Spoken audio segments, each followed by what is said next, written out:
All right, turn it on. Shut it off! Shut it off! That's not a sound you want to wake up to at 4 in the morning. Problems with RVs. They're great, right? Well, here's the scoop. Last night at 4 a.m., my wife Ro and I are woken up by a horrendous sound. Just the first thing that went through our minds as we were groggily gaining consciousness is that, oh man, the onboard generator on this 2017 Thor Axis 25.3 is trying to eat itself apart. It's so loud. It sounds terrible. Our dog, Sweetie, is woken up by it too, and she just immediately starts barking because she's freaking out. We're freaking out. Ro runs. She just jumps out of bed, runs to go and turn off the generator, but the button to turn off the generator isn't doing anything to stop the noise. So she quickly thinks to go and flip the kill switch that completely disconnects the batteries, the chassis, or not the chassis battery, the house batteries from all the electrical circuits. She flips that. Thankfully, it stops the noise. She turns it back on to reconnect everything, and we sit and think for a second, what the heck was that sound? And I go outside to see if it was the generator. The generator is cold. There's no heat from it. The exhaust pipe is cold. Wasn't the generator.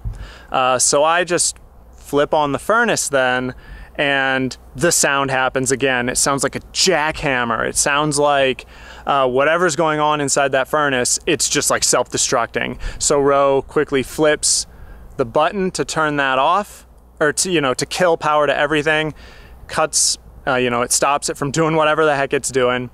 And now today I get to diagnose the problem and see what's going on. So let's head inside this motorhome, get into the furnace, see what the heck is going on. So here's that access panel. It's just held on by a few screws. I'm gonna go ahead and take those off, gain access, and I'm thinking that the blower motor is gonna be directly behind this. And I'm sorry in advance, today is an extremely windy day, so sorry about any wind noise.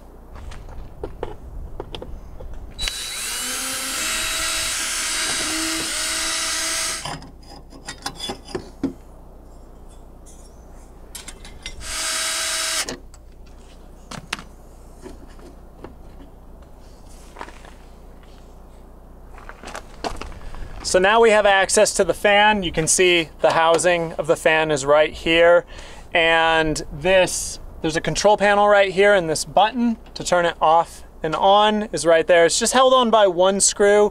So I'm gonna go ahead and take that screw off, pull this out, let that kind of hang down so that I can see better the fans, or the individual fins of the fan, to see if any of them are broken, because I think that's the #1 culprit here, is that one or multiple of those fins on the fan are broken, and that's creating an unbalance in the fan itself, and that unbalance is gonna cause a lot of crazy vibration because these fans spin really fast.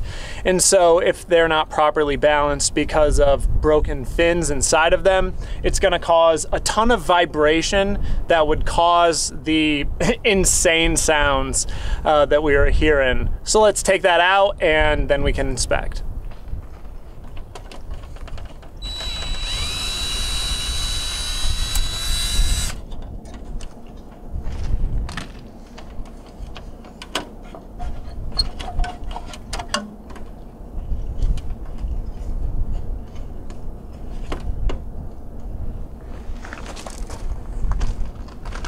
Now that we have this control panel sort of out of the way, we can move it so that we can gain access to this housing to check the fins in there. But there are also fins on this side too. You can see this narrower housing.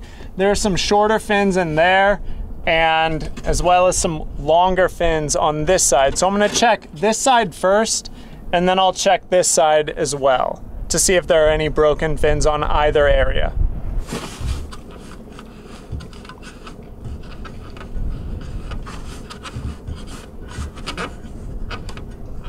So while rotating these fins around, I'm not seeing any damaged fins. I'm not seeing any broken sections. And so on this side, I don't think there's anything wrong. So now we just need to check the other side.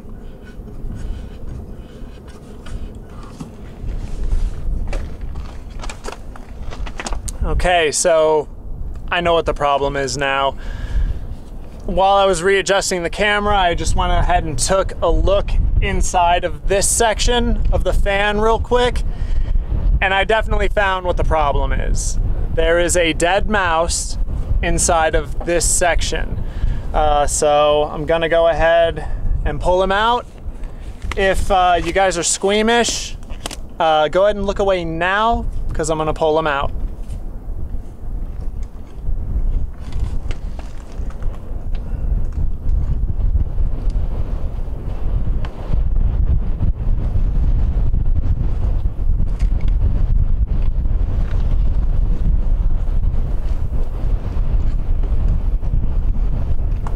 You know, I can't help but feel bad for the poor guy. He was probably just looking for some warmth on a cold night, got into the furnace section and just, you know, found his way into the wrong part and got wrapped up in those fins. You know, the poor guy. But, you know, now I definitely need to check to make sure that the fins inside of this section aren't broken. They're just made of plastic, and so yeah, him getting in there may have broken some fans, so just pulling him out of there might not be the solution in and of itself.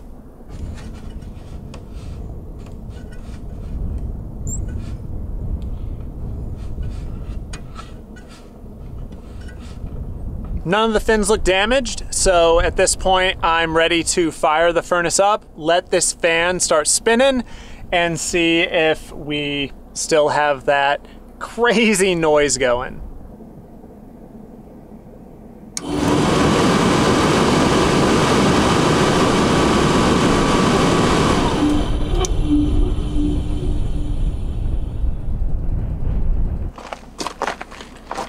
Honestly, that was a surprise to me. I genuinely thought that this fan had started to disintegrate on its own accord, because, you know, that just happens. The fins inside of them are made of plastic.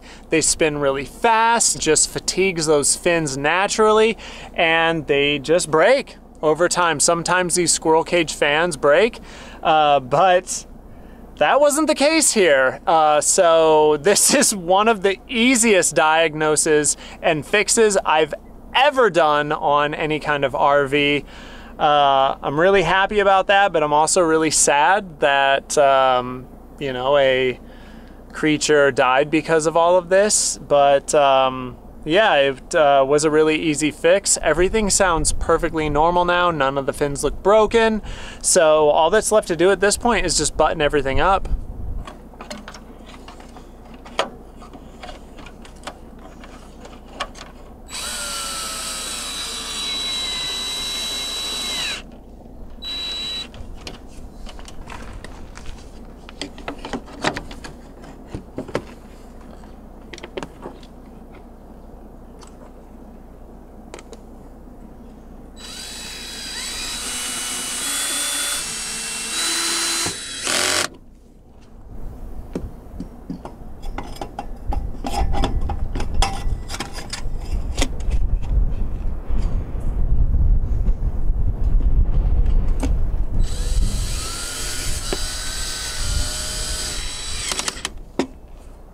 But that's it. That's basically one of the easiest fixes I think I've ever done on an RV or on the trailer, period.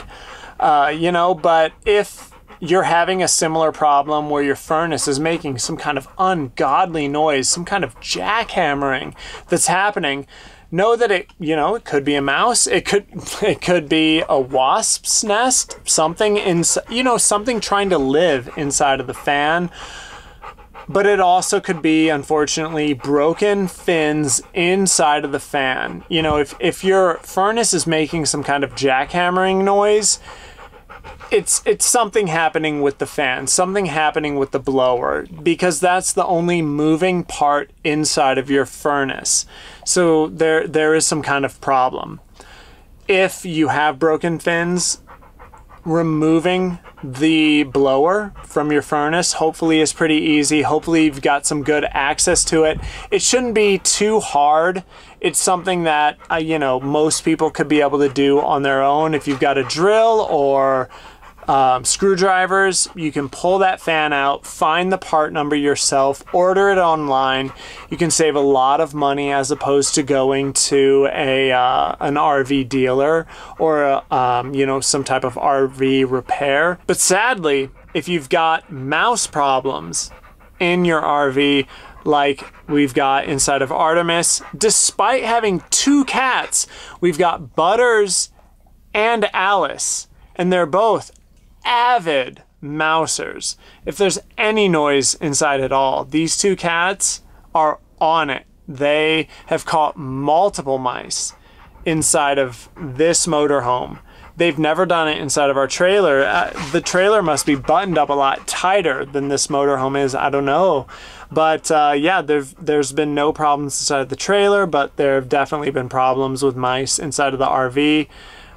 This motorhome, but man, Butters and Alice are just on it.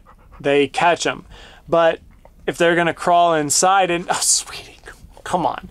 If they're gonna crawl inside of the furnace's blower, there's nothing cats can do in that respect. But yeah, I really hope this video was helpful.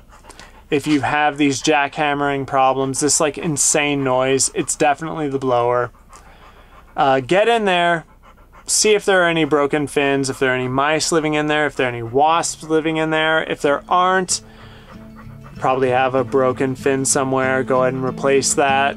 Go ahead and replace the fan itself. It might cost you $75, maybe $100, but it's going to be cheaper doing it yourself than going to an RV repair place and having them do it. But my name's David. This is Fate Unbound. And I'll see you guys in the next video. Sweet Pea, say goodbye. Good girl. Bye, guys.